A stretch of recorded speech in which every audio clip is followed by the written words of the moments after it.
Hello मित्रों, आज व्लॉगમાં आपનું સ્વાગત છે। મિત્રો આજે આપણે જઈ એક જેસીબીનો ઓર્ડર અધૂરો રહી ગયો છે। એનો જોકે અધૂરો તો નથી, પણ આમ તો આપણે એક વખત જઈ આવ્યા છે, હવે બીજી વખત જઈએ। ક્યાં જાવ તો કહું એ પહેલાં ચેનલને કંઈકને ફોલો સબસ્ક્રાઈબ કરી લ્યો અને વિડીયોને શેર કરી દેજો, કારણ કે શેર કરો તો બીજા મિત્રોને માહિતી મળતી રહીએ।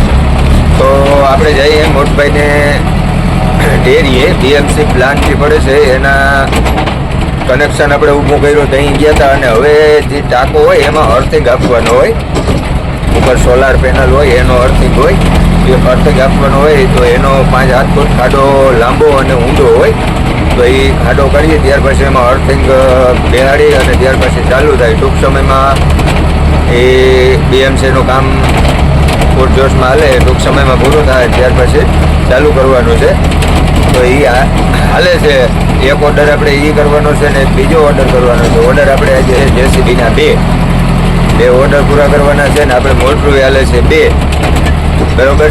તો જેસીબીનું કામ પહેલાં કરી આવીએ, પછી આપણે જઈએ પાણી વારવા, કારણ કે મોટર આપણી ચાલુ છે ને આપણે ઉઠી ગયા જઈએ જેસીબી હાંકવા, એટલે આપણે કામ ના જઈએ। પહેલો નંબર આવે કામમાં, પણ વાહેથી આરા કરવામાં। તો હજી વિડીયોમાં કન્ટિન્યુઅસ રહેજો, મોટર મારી કેવી હાલે કેવી રીતે પાણી મારું એ તમને જરાક દેખાડો એક ઝલક। તો ચેનલને સબસ્ક્રાઈબ કરો। અર્થિંગ કેવી રીતે કરાય? જો આવી રીતે કરાય, એક થેલી। હવે આમાં શું નાખવાનું હે? इसमें क्या डालना? હજી એમાં નમક ये क्या है? कोलसी? આ માહી ડેરીનું બીએમસીનું અર્થિંગ આવે ને, જે જનરેટ કરવા માટેનું પાવર, કોઈ સર્કિટને અસર ના કરે એના માટે, વધારે પાવર આવી જાય તો આમાં નાખવાનું, એના માટેનું અર્થિંગ છે ને। આ આંધ્રપ્રદેશથી આવ્યા, યુપી ક્યું હે તમારું? હે? ઝારખંડથી આ લોકો આવ્યા છે, એના બીએમસીના રૂલ્સ મુજબ અર્થિંગ કરવાનું। એટલો ઊંડો ખાડો, આખો 6 ફૂટનો પાઇપ હોય, 6 ફૂટ જમીનમાં દાટી દેવાનો,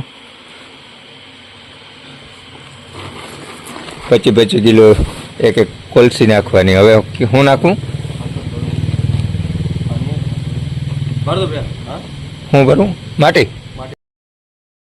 મિત્રો આગળના વિડીયો તમે જોયું એ રીતે અર્થિંગ જે માહી ડેરીનું જનરેટર અથવા સોલાર પેનલનો પાવર હોય અથવા પીજીવીસીએલનો પાવર જે હોય એ પાવર વધારે આવી જાય તો એ અર્થિંગ દ્વારા અંદર ઉતરી જાય, કોઈ સર્કિટને કે કોઈ મશીનરીને ફોલ્ટ ન આપી શકે। એટલા માટે બહુ મજબૂત હેવી અર્થિંગ આપવાનું હોય, નકર એક પાઇપ ખોડી દઈએ તો અર્થિંગ વહી જાય। ટૂંકમાં એને હેવી અર્થિંગ આપવાનું હોય, કારણ કે એ આ બધું પ્લાન આખો કમ્પ્લીટ થાય ને તો 40-50 લાખ રૂપિયાનો પ્લાન હોય, તો એમાં ક્યાંય પણ અસર ના થાય ને એના માટે હોય।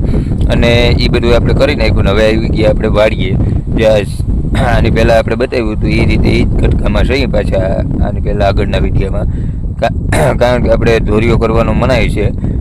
હેઠામાં એમને હેરૂમ જવા દઈએ, અને આમ જોઈએ તો અડધું પી ગયું છે, આજે 50% પી ગયું છે।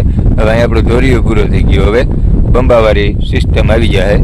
તો મિત્રો 2 થી પાણી વારીએ, પણ હવે આજ પાછું કદાચ રાતે હજી વારવું જોશે।